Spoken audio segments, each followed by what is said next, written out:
ബിസ്മില്ലാഹിർ റഹ്മാനിർ റഹീം. Hello, welcome back. എന്താണ് വിശേഷം? എല്ലാവരും ഹാപ്പി അല്ലേ?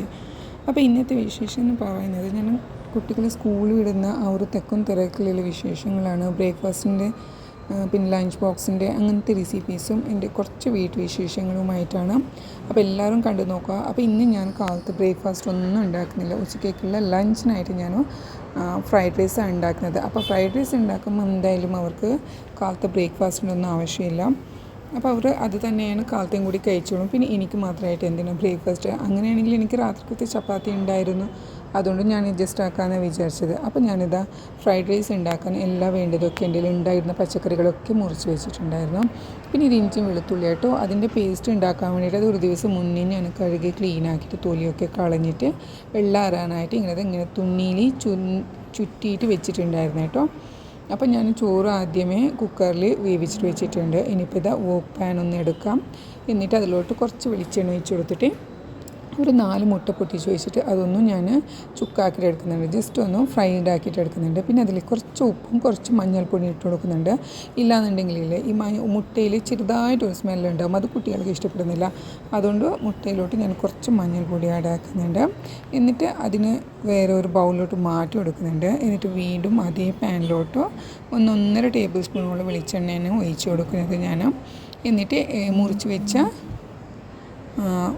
വെജിറ്റബിൾസൊക്കെ ആഡ് ആക്കാം. ഇപ്പോൾ ഇതിൽ ക്യാരറ്റ്, ക്യാപ്സിക്കം ഇല്ല, ക്യാബേജും പിന്നെ ചെറുതായിട്ടൊരു ഉള്ളിയും ചെറിയൊരു തക്കാളിയും പച്ചമുളകും മാത്രം ഉള്ളത്. എന്നിട്ട് അതിന് പാനിലോട്ട് ഇട്ട് കൊടുത്തിട്ട് ആവശ്യത്തിനുള്ള ഉപ്പും മഞ്ഞൾപ്പൊടി ഇത്രയാണ് ആഡ് ആക്കുന്നത്. വേറെ മസാലകളൊന്നും ഞാൻ ആഡ് ആക്കുന്നില്ല. അങ്ങനെ എടുത്ത് വെച്ച സാധനങ്ങളൊക്കെ അതാത് സ്ഥലത്ത് തന്നെ വെച്ച് കൊടുക്കുന്നുണ്ട്. അപ്പോഴേക്ക് മോള് വന്ന് ചോദിക്കുക എന്താണ് ഇന്ന് എന്നിട്ട്. ഫ്രൈഡ് റൈസാണ് രണ്ടെന്ന് പറഞ്ഞാൽ അപ്പം നല്ല സന്തോഷമാണ്, ഹാപ്പിയാണ് കേട്ടോ. അങ്ങനത്തെ ഞാൻ എല്ലാം ഇങ്ങനെ റെഡിയാക്കി വെച്ചിട്ടുണ്ട്. പിന്നെ ഇങ്ങനെ മുട്ട ഇങ്ങനെ ചെറുതായിട്ടൊന്ന് ബുർജിയാക്കി വെച്ച് അത് അപ്പാട് കാണാതായപ്പോൾ അതുകൊണ്ട് ഞാൻ അവളെ കയ്യിൽ നിന്ന് മാറ്റിയെടുത്തത്. എന്നിട്ട് അതിലോട്ട് മല്ലിച്ചപ്പും കൂടി ആഡ് ആക്കുന്നുണ്ട്. എന്നിട്ട് വീണ്ടും ഒന്ന് ഇളക്കി കൊടുക്കുക. ഇത് ഇളക്കിയാൽ മതി കേട്ടോ, ഒന്ന് ഫ്രൈ ആയാൽ മതി, കുക്കാവേണ്ട ആവശ്യമില്ല. അതിലോട്ട് തന്നെ മുട്ട നമ്മൾ ചിക്കിയിട്ടിട്ടിട്ടില്ല, അതും കൂടി ആഡ് ആക്കാം. എന്നിട്ട് ഇതിലോട്ട് സോയ സോസ് ആഡ് ആക്കാം. പിന്നെ എരിവ് നിങ്ങൾ നോക്കിയിട്ട് വേണമെന്നുണ്ടെങ്കിൽ ഇതിലേക്ക് പെപ്പർ പൊടി ആഡ് ആക്കാം കേട്ടോ. ഞാനിപ്പോൾ ഈസിലി എൻ്റെ രീതിയിലാണ് കേട്ടോ ഞാനിപ്പോൾ ഫ്രൈഡ് റൈസ് ഉണ്ടാക്കുന്നത്. അപ്പോൾ ഇത് ഫ്രൈഡ് റൈസ് ഉണ്ടാക്കുന്നത് തന്നെയാണ് ഒരു അരിയാണ് കേട്ടോ, സോനാ മസൂരി എന്ന് പറയുന്നത്. അപ്പോൾ അത് ഞാൻ കുക്കറിൽ 2 വിസിലാക്കിയിട്ട് വേവിച്ചിട്ടുണ്ടായിരുന്നു. അത് എടുത്തിട്ട് ഇതിലോട്ട് കുറച്ചായിട്ട് ഇട്ടിട്ട് എല്ലാം കൂടി ഒന്ന് ഇളക്കി കൊടുക്കാം. കുറച്ചായിട്ട് ഇട്ട് കൊടുത്താൽ മതി കേട്ടോ, ഒന്നിച്ചിട്ട് ഇട്ടാൽ നമുക്കിങ്ങനെ ഇളക്കാൻ പാടാവും. അപ്പോൾ ഇത് എൻ്റെ പാത്രങ്ങളിങ്ങനെ ഓരോന്നായിട്ട് സിങ്കിൽ നിറഞ്ഞുകൊണ്ടിരിക്കാം. അപ്പോൾ ഇനി എന്തായാലും കുട്ടികൾ പോകുന്നതിന് മുമ്പ് എൻ്റെ കിച്ചണും ഞാൻ ക്ലീൻ ആക്കുന്നുണ്ട്. ഇൻഷാ അല്ലാഹ് അതും ഞാനിതിൽ നിങ്ങൾക്ക് കാണിക്കാം. അങ്ങനെ ഇതെല്ലാം കൂടി ഇളക്കി കൊടുത്തിട്ടുണ്ട്. അപ്പോൾ നല്ലോണം മിക്സായി. എന്നിട്ട് എല്ലാം ഓഫാക്കിയിട്ട് ദമ്മിൽ ഒരു 10 മിനിറ്റ് വെക്കുന്നുണ്ട് കേട്ടോ ഞാൻ. അപ്പോൾ എൻ്റെ ഫ്രൈഡ് റൈസ് പക്ക ഫ്രൈഡ് റൈസ് ആയിട്ട് തന്നെ കിട്ടുന്നുണ്ട്. ഇതാണ് കേട്ടോ എൻ്റെ കിച്ചൻ്റെ ഇപ്പോൾ ഇങ്ങനത്തെ ഹാലായിട്ടാണ് ഉള്ളത്. അപ്പോൾ ഇനി എന്തായാലും ഇതിനൊന്ന് ക്ലീൻ ആക്കണം. അതിന് വേണ്ടിയിട്ടാണ് ഞാൻ ഇത് ചെയ്തത്, പക്ഷെ കാണിക്കാൻ വിട്ടുപോയതാണ്. പക്ഷെ ഇപ്പോൾ ഇത് ക്ലീനൊക്കെ ആക്കി കഴിഞ്ഞിട്ടുണ്ട്. കുട്ടികളുടെ ടിഫിനൊക്കെ റെഡിയാക്കി കൊടുത്തിട്ടുണ്ട്. പിന്നെ ഇത് ഒരു ദിവസം മുന്നേ ഞാനില്ലേ നമ്മുടെ പംകിനില്ല അതിൻ്റെ ഹൽവ ഉണ്ടാക്കിയിട്ടുണ്ടായിരുന്നു.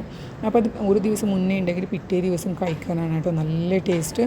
അപ്പോൾ അതും കൂടി കഴിച്ചിട്ട് അവർ അപ്പുറത്ത് റെഡി ആയിക്കൊണ്ടിരിക്കുക. ആ സമയത്ത് ഞാനിത് തുണിയൊക്കെ അലക്കിയിട്ട് സ്പിന്നാക്കിയിട്ടൊക്കെ വെച്ചിട്ടുണ്ടായിരുന്നു. ജസ്റ്റ് അതൊന്നിങ്ങനെ ആർത്തിട്ട് കൊടുക്കുന്നുണ്ട് ഞാൻ സ്റ്റാൻഡിൽ. അപ്പോൾ ഇവിടുത്തെ ജോലിയും എൻ്റെ കഴിഞ്ഞിട്ടുണ്ട്. ഞാനിങ്ങനെ രാത്രി തന്നെ കഴുകി ക്ലീൻ ആക്കിയിട്ടൊക്കെ വെക്കും കേട്ടോ. പിറ്റേന്ന് ദിവസമാണ് ഞാനിത് ഒന്ന് സ്പിന്നാക്കിയിട്ട് ഇങ്ങനെ ആർത്തി കൊടുക്കാറ്. അങ്ങനെ ഇത് തുണിയുടെ പണികളൊക്കെ കഴിഞ്ഞിട്ടുണ്ട്. എന്നിട്ട് ജസ്റ്റ് ഒന്ന് പുറത്ത് വന്നപ്പോൾ ജസ്റ്റ് എൻ്റെ വ്യൂ ആയിട്ടോ.